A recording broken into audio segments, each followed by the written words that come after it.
മിശിഹായിൽ പ്രിയമുള്ള സഹോദരി സഹോദരന്മാരെ, പ്രിയമക്കളെ, ഈ പ്രഭാതത്തിൽ സങ്കീർത്തനം 31:17 നമുക്ക് ധ്യാന വിഷയം. The book of Sam's chapter 31:17. കർത്താവിൽ ആശ്രയിക്കുന്നവനെ അവിടുത്തെ സ്നേഹം വലയം ചെയ്യും. നമ്മുടെ ദൈവത്തിൽ ആശ്രയിച്ചാൽ ദൈവം ഒരിക്കലും നമ്മളെ കൈവിടുകയില്ല. ഈദാജ്ഞയിൽ നിന്നും ഗ്രാമത്തിലെ തെരുവുകൾ കൂടി ഞാൻ ഭിക്ഷ യാചിച്ച് നടക്കുകയായിരുന്നു. അന്ന് അങ്ങ് സ്വർണരഥത്തിൽ സഞ്ചരിക്കുന്നു.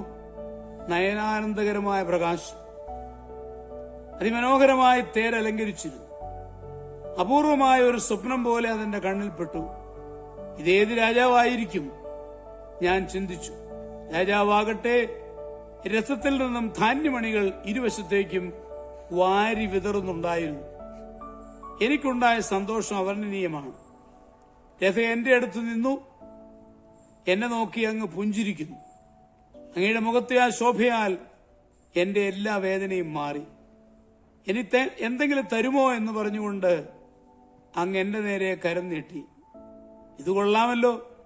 കേവലം ഭിക്ഷുവായ എന്നോട് രാജാതിരാജൻ ഭിക്ഷ ചോദിക്കുകയോ?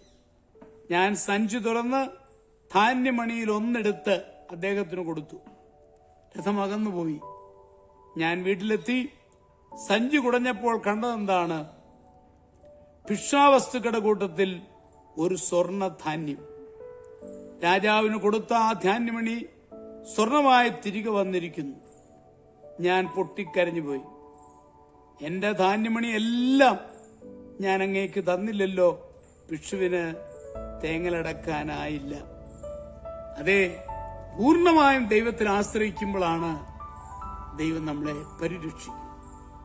നമ്മുടെ കർത്താവ് മിശിഹായുടെ കൃപയും പിതാവായ ദൈവത്തിന്റെ സ്നേഹവും പരിശുദ്ധാത്മാവിന്റെ സഹവാസവും പരിശുദ്ധ അമ്മയുടെ മധ്യസ്ഥതയും നിങ്ങളെല്ലാവരോടും കൂടി ഉണ്ടായിരിക്കട്ടെ, എപ്പോഴും എപ്പോഴും എന്നേക്കും. ആമേൻ.